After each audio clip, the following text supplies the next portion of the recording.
Bismillahirrahmanirrahim. Assalamualaikum warahmatullahi wabarakatuh. Perkenalkan, nama saya Malik Fauzi Abdillah dengan nomor induk mahasiswa 12570505079. Di sini saya akan menjelaskan tentang istilah the ghost in the machine.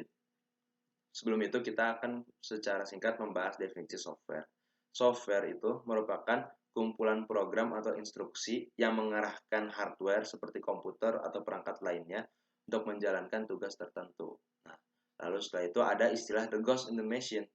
Istilah ini merupakan istilah yang pertama kali dipopulerkan oleh Gilbert Ryle dalam bukunya The Concept of Mind, di mana di situ dia memprotes dan memprotes tentang pandangan René Descartes, di mana René Descartes berpendapat bahwasanya tubuh itu terdiri dari dua komposisi yang berbeda, yaitu the mind and the body, yaitu konsep dualisme. Nah, ditentang oleh Gilbert Ryle lah pendapat ini dan mengatakannya sebagai dogma the ghost in the machine. Nah, seiring dengan perkembangannya zaman, istilah ini makin sering populer dan digunakan dalam bidang-bidang lainnya, tidak hanya terbatas dalam bidang filsafat. Salah satunya adalah teknologi. Nah, lalu kenapa the ghost in the machine ini bisa dikaitkan dengan software? Karena software juga itu ibaratkan seperti jiwa, seperti hantu yang menghuni atau menghidupkan mesin, yaitu hardware-nya. Karena hardware tanpa software itu tidak akan bisa berjalan. Software juga tanpa hardware tidak akan bisa memberikan dampak yang nyata. Nah, lalu apa sih bedanya software dengan hardware? Nah, hampir sama seperti yang tadi. Kalau hardware itu dia itu merupakan perangkat yang dia jelas bentuknya dan dapat dilihat dan digunakan secara fisik. Nah, sedangkan software itu merupakan program yang membuat hardware itu bisa bekerja. Begitu. Contoh nyatanya itu seperti keyboard dengan sistem yang ada di komputer. Kalau misal ketika kita mengetikkan kata UIN, huruf-huruf UIN di keyboard dengan keyboard. Nah, dari keyboard tersebut dia akan mengirimkan sistem tersebut akan membaca ketikan-ketikan tersebut dan mengubahnya menjadi kode-kode, yang mana kode ini kemudian akan dibaca oleh sistem PC tersebut lalu ditampilkan ke dalam monitor sebagai UIN, begitu. Adapun contoh contoh analogi lainnya itu seperti hampir sama seperti yang disebutkan tadi, yaitu adalah tubuh dengan jiwa.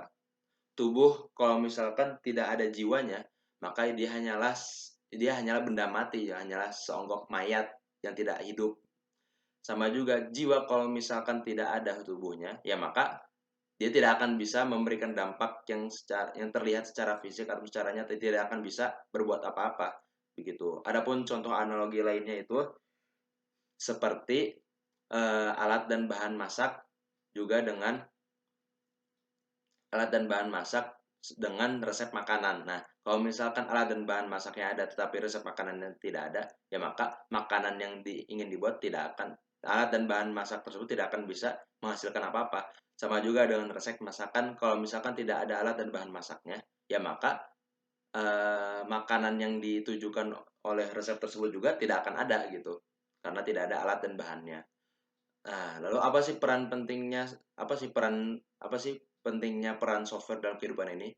Hampir dalam seluruh aspek kehidupan kita itu menggunakan software. Dalam perangkat laptop atau laptop, mobil dan motor, itu hampir semua perangkat yang kita gunakan dalam kehidupan kita itu menggunakan software untuk menghidupinya supaya kita bisa gunakan dengan baik. Lalu juga software telah membantu kita mengautomasi pekerjaan-pekerjaan yang sulit sehingga kita menghemat sumber daya manusia, menghemat waktu, dan bisa mengerjakan tugas-tugas tersebut dengan efektif dan meningkatkan produktivitas. Software juga dia itu membantu kita memanage atau mengolah data yang dalam jumlah besar dengan waktu yang sangat singkat, sehingga kita bisa menghemat waktu dan mengambil keputusan yang tepat dengan lebih cepat.